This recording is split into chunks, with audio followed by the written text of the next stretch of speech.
Well, it was a good bounce back for our guys. They really got after it the right way, and Ian is. I told him that he's one of two people that are most improved on the team.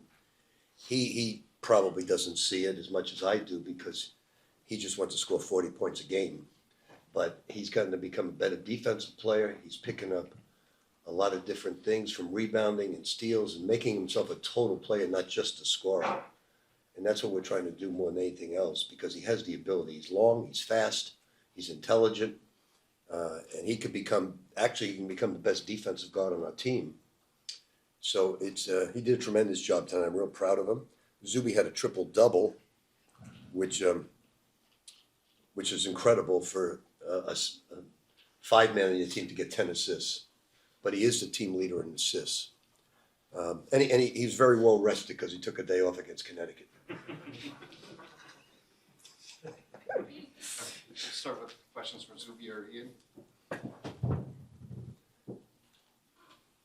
ahead, Kevin.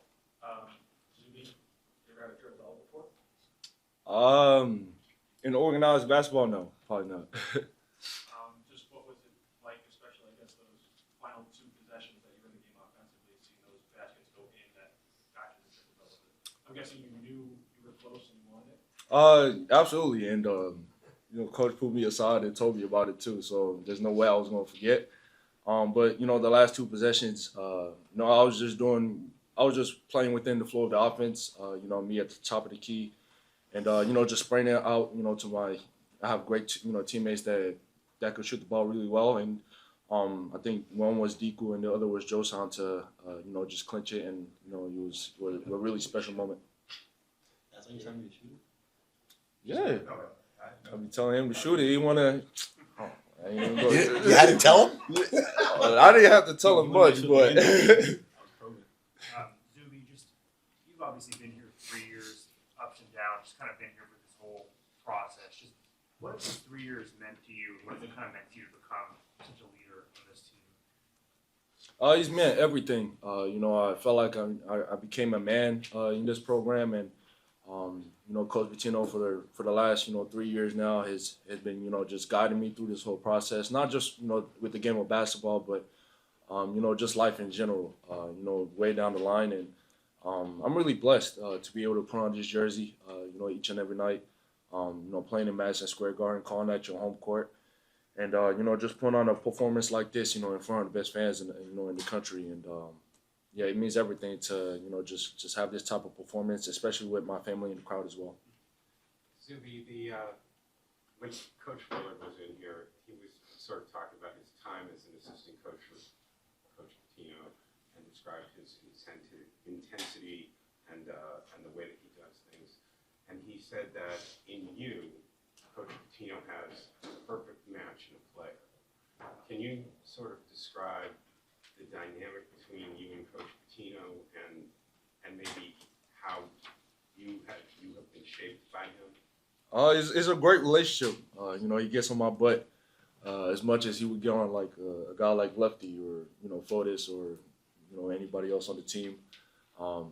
And that's how it's got to be, to be able to just create a special bond. And I've been lucky enough to be able to experience a regular season title and a tournament title under him as well. So that's something that we're chasing again, and we're looking forward to the tournament. Going further as well, but every day is literally a total grind. Just coming in, and obviously he's the head of our ship. Teaching us the ways of being a championship level program and playing the right way and things of that nature. So, like I said earlier, it's really a blessing to be able to play here, under him as well. Has he shaped you personally? Absolutely.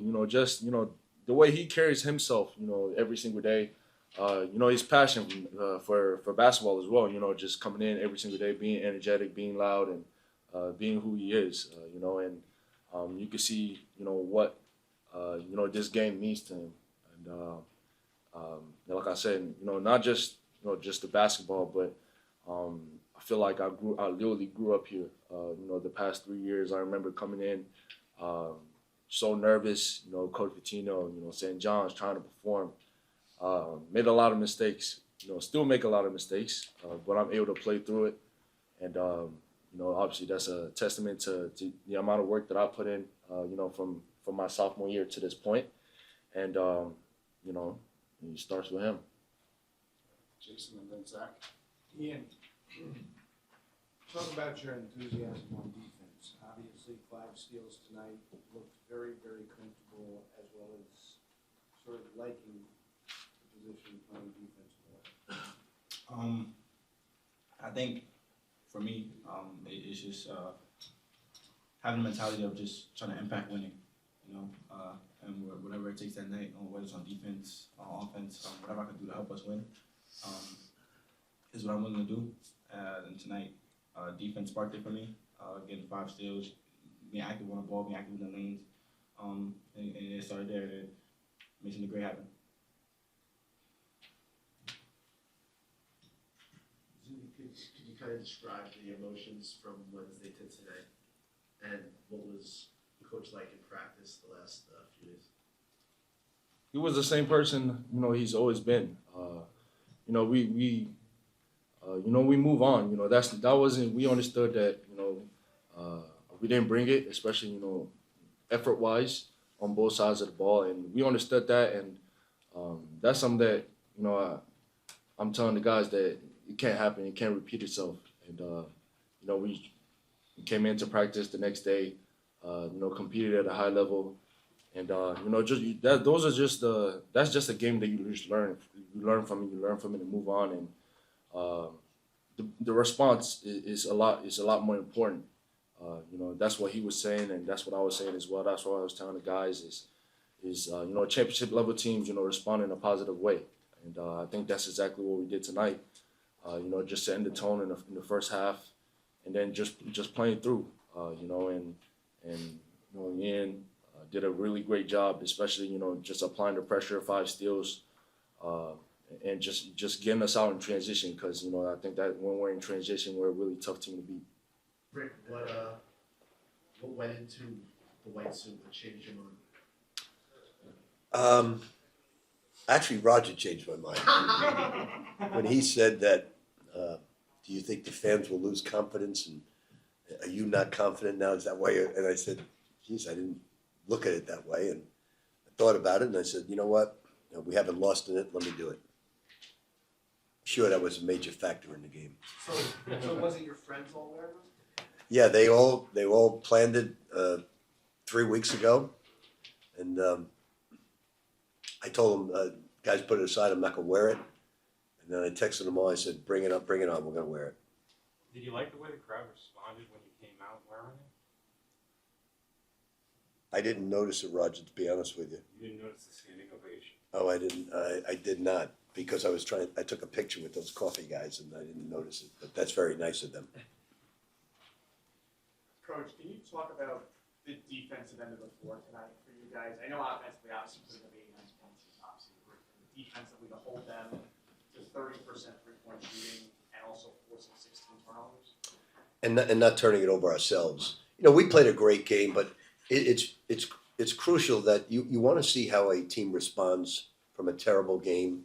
I told them every story in the world, from losing at Louisville by 32 to Notre Dame losing by Providence 31 and going to the Elite Eight, going to the Final Four. I talked about magic at Pat Riley's statue thing and how Pat got on him when he lost the Celtics by 40. I said, guys, it happens, but I said, we're not going to watch any tape on it. We're going to concentrate on a great team, Villanova. I said, it's one game, whether you lose by 30 or 1. I know people in the media don't believe that, but it really makes no difference. It's a loss. It's a bad loss because of the way you played. It's a bad loss because you were in first place by yourself. So now we got to just continue to win and try to share a title with Connecticut. And one thing we need to do is we really need to get everybody behind the Georgetown game, get the place packed, because Zuby deserves that. Zuby has given so much to his program, his heart and soul improvement. Every single day he's gotten better, and we need to really show up for that game, because our seniors deserve it, but most important, Zuby deserves it. He stayed here with us. He came in as a guy playing 2 minutes a game, not scoring, and now he's gonna preseason player of the year, probably gonna win player of the year, and we really need to pack Madison Square Garden just to honor him alone, as well as the rest of the guys. To go off just the first part of what you just said, just what did you learn about your team, the way they responded? Well, I felt really bad about the game, but they felt equally as bad. And when the players match my disappointment, that's a great sign. They were very disappointed. They couldn't explain it. I couldn't explain it. We missed like 53 shots. And one thing I talked about is we gotta stop taking. We're last in the league in mid-range shots. We gotta stop. We gotta get to the rim, get fouled, and we gotta shoot more threes. So we talked about that, and they were great on defense. They were great on offense. Had a lot of assists tonight. We had 26 assists with only 8 turnovers against a very good team. I mean, Villanova is a very good basketball team. Extremely well coached. Coach, could you just talk a little bit about what went into the decision to start Darling? And he and Jackson were actually on the floor together a decent amount in this game. How do you think they responded? They did. Real impactful early in the game. Yeah, they played great. Ian played great at Villanova. He had a great game there as well. Ian's a 2 guard. It's not a 1, but he's learned the 1, which has made him a better player, a better passer. Tonight he had 5 rebounds, 5 steals. He's becoming a complete player. And playing the 1 has really helped him, but he's really a 2 guard. And he's much more comfortable, better 2 guard, but he can be the best defensive player on the team. He just has never been known as that. And he's focused in on it. I took him out because he went under on Perkins. And I said, I'm putting you right back in, but don't ever go under on a shooter again. And he says, I got you, coach. And he went back in and played terrific. Rick, Willard did say this thing about Zuby being the perfect player for a coach with your sort of intensity. Can you sort of share with us a little bit about, the relationship that you and he have, both as coach and player, and maybe as person to person? Roger, I get along great with every player that works hard. I don't get along with players that don't work hard. I feel when you put that St. John's uniform on, or you put that Louisville uniform on, Kentucky or Providence, you're coming to get better. You're coming to bring it every single day, because the coaching staff is going to bring it every single day, and that's Zuby. So it's a great match because he brings it every single day. That's what the great ones do. And in the pros, when I was coaching the Knicks, Jackson and Ewing and Oakley and Johnny Newman and Gerald Wilkins, and they brought it every single day. And that's why we won 52 games. So I get along great with the guys when you bring it. And Zuby's right. I get on Zuby just as much as I do Tamba. And they see that. I give him a lot of love because he knows I love him. I said this all along. It's senior night for me with Zuby is I'm going to miss the hell out of him because I know I can count on him every single day, giving it in every player development. Look how much he's improved his 3-point shooting, his foul shooting, his passing. He was an awful passer when he first came here. Now he's a great passer. So he's improved immensely because of working hard with player development, and I'm real proud of him. Rick, when Ian plays the way he plays tonight, how much does that change things for you guys? Well, it helps our defense immensely. And Ian, every time he made a mistake tonight, he stole the ball back. And I said, every time you're erasing your mistake. I said, so he's getting so much better, but he wants to score all the time. He wants to score the basketball. But he's becoming a better basketball player. It's more important. So tonight I said, Ian, when you fill up the stat sheet with 5 rebounds, 5 steals, 19 points, shooting the ball well, getting the players better, and he's coming on. And without question, when he's a great defensive player, it helps us immensely. But in fairness to Ian, he's not a point guard, and he's learning to play it. But now he's at the 2, a natural position, and he was great tonight. Well, I think the backcourt is what wins in the NCAA. I think if you have a great backcourt, that's how you win. The first-year team, we had Danish Jenkins and Dingle. Last year, we had Kadari and Davon Smith.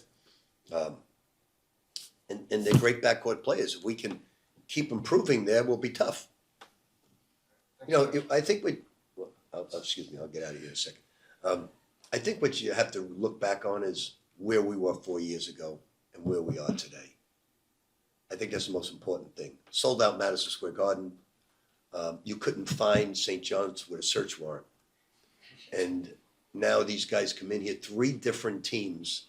I really felt we should have made the NCAA the first year. We played Connecticut really tough. I think we forgot to score in that final game, but and they were national champions. But we have 3 different teams, and they all have brought it.